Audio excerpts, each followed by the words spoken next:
Every single one of us have at least one relationship in our lives that has been severely fractured or damaged by our own perspectives.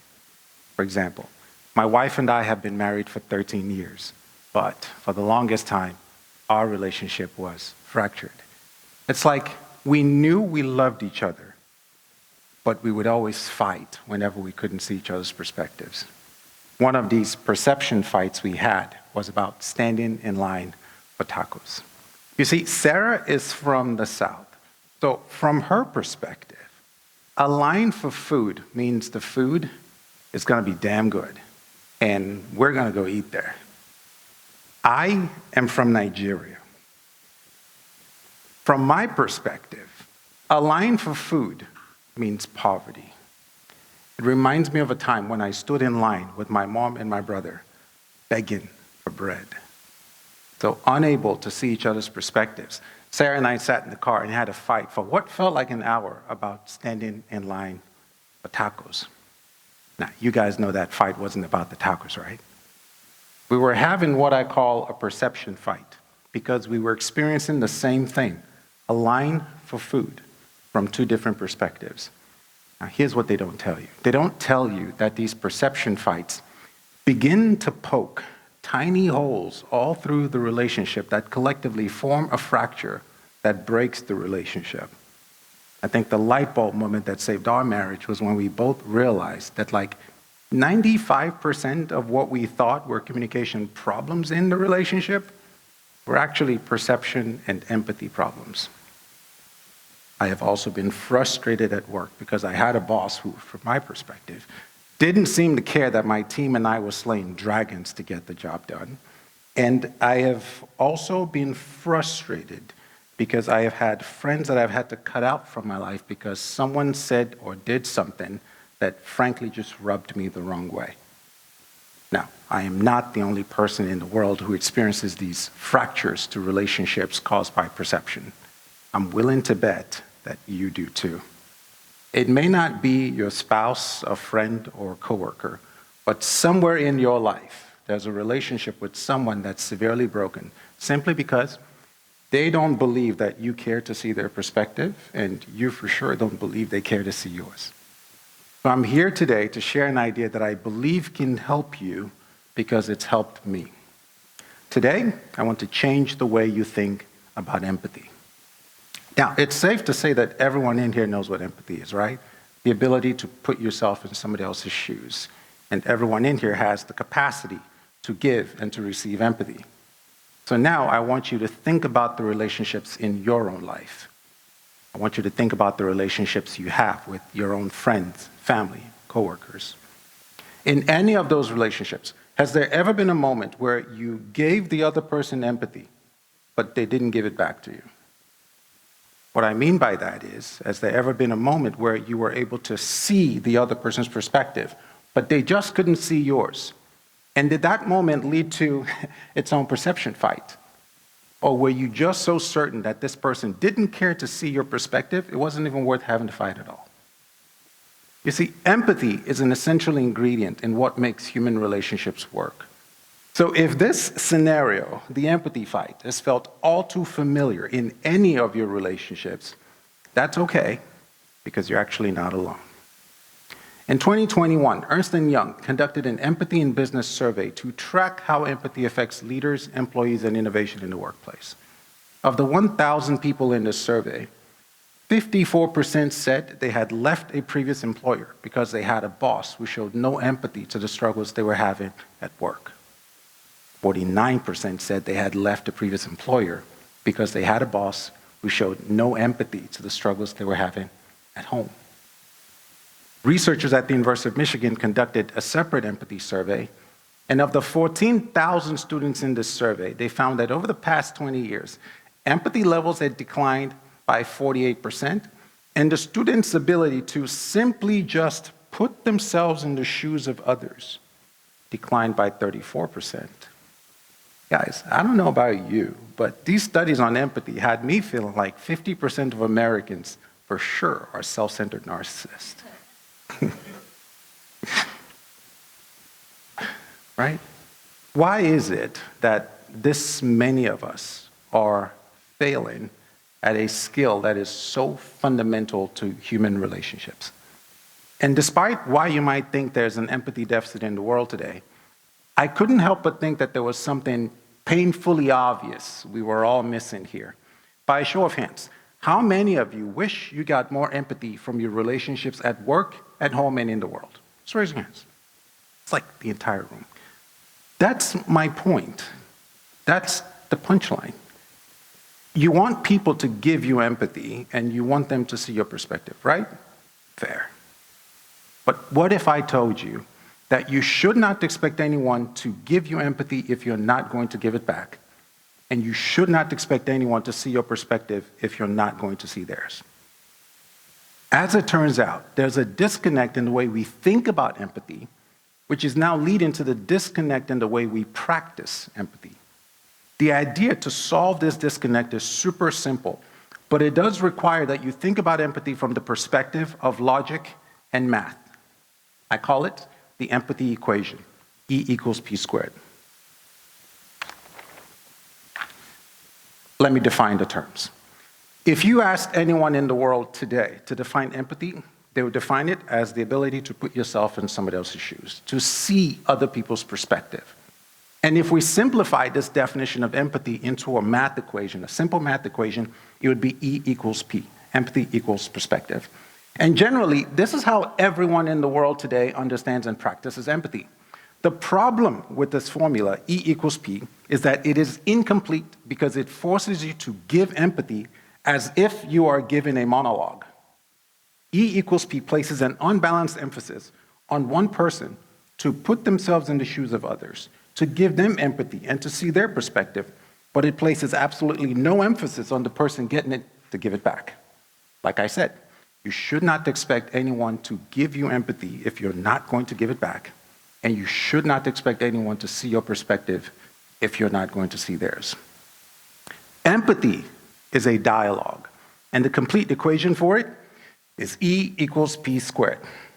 Think of empathy as a live transaction where two people are trading something they both have to get something they both want. What you both have to trade are your two different perspectives.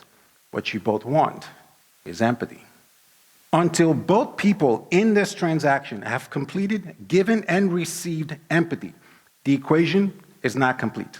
If you do not complete the equation, the person who is given empathy walks away feeling cheated. They walk away feeling empty because the relationship starts to feel like you are the given tree, always giving empathy to others and always seeing other people's perspective, but no one ever giving it back to you. Eventually, all that's left of you is a withered stump.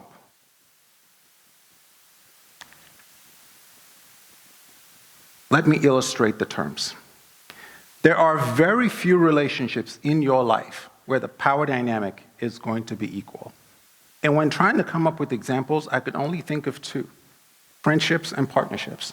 Ideally, in these relationships, no one has anything to gain over the other person. So it should feel natural for empathy to flow in both directions in these relationships. But it doesn't. It doesn't because you're applying empathy in these relationships with an equation, E equals P, that only allows it to flow in one direction. This explains why you can be in a relationship with someone and know they love you, and yet feel like they don't ever give you empathy or see your perspective. You should be able to trust that in a conversation with a friend where the friend needs you to give them empathy and to see their perspective, you can give it, and they would give it back. You should be able to trust that in a conversation where your partner needs you to give them empathy and to see their perspective, you can give it, and they would give it back.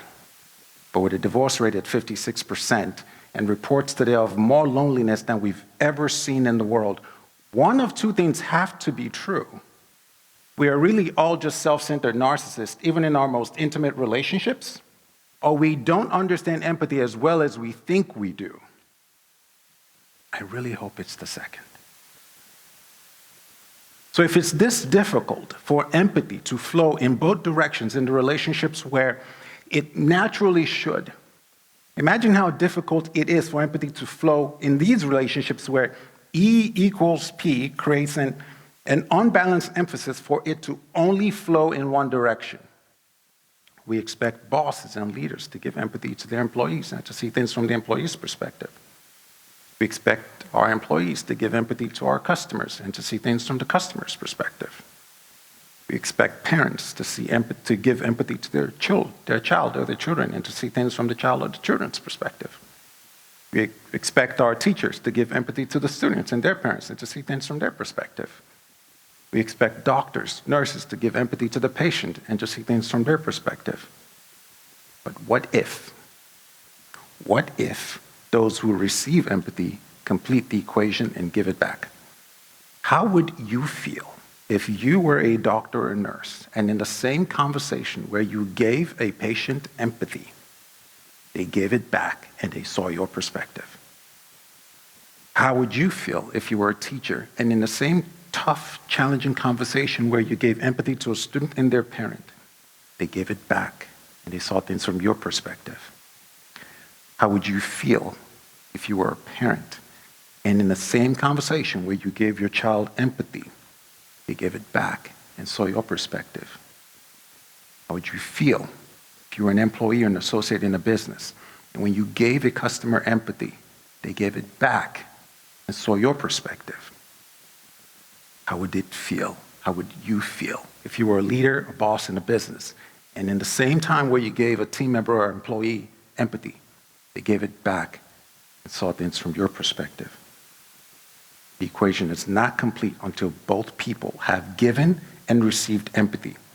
You should not expect anyone to give you empathy if you're not going to give it back. And you should not expect anyone to see your perspective if you're not going to see theirs. Now, why is all this important? If you look at jobs or careers where people have the highest likelihood for depression and suicide, you will see that in careers where people are constantly being asked to give empathy but never get it back, they have a higher likelihood to experience empathy fatigue, empathy burnout, depression, and suicide. Few examples: police officers, doctors, pediatricians, veterinarians, pharmacists, really any career in the medical field, and almost every career in customer service. The equation is not complete until both parties have given and received empathy. You should not expect anyone to give you empathy if you're not going to give it back, and you should not expect anyone to see your perspective if you're not going to see theirs. In an interview with Kevin Hart, Jay-Z tells a story about fracture in his own parents' relationship. In this interview, Jay talked about his dad being gone a lot, and as a kid wondering, why is he doing this to me? That's the kid's perspective. Why is my dad doing this to me? It wasn't until he grew up and began to see things from his dad's perspective that he began to understand. See, his dad's little brother was killed. No arrests have been made, so he's out every night looking for the guy who killed his little brother. But he's got a family at home, and his mom doesn't have the language or the tools to tell him, we love you, we need you, we just don't want to see the same thing happen to you. But how it comes out of her is, where the hell are you going? You've got kids here. And how it sounds to him is, you want me to choose between you and the baby brother I was supposed to protect? And that's the fracture. One of many fractures. Jay goes on to wonder what that relationship would have been had they had the language and tools.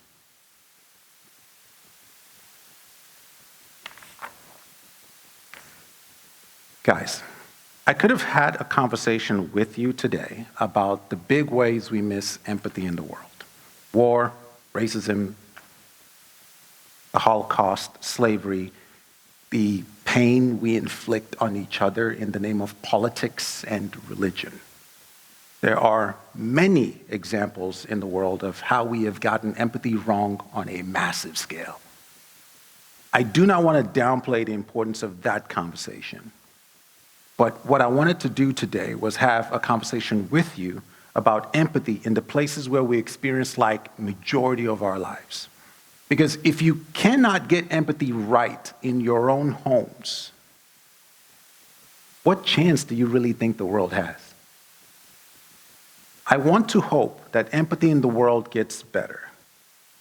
But I also know that hope cannot be the strategy.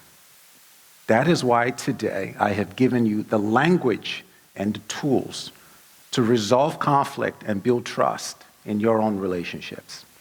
It is called the empathy equation, E = P². Thank you.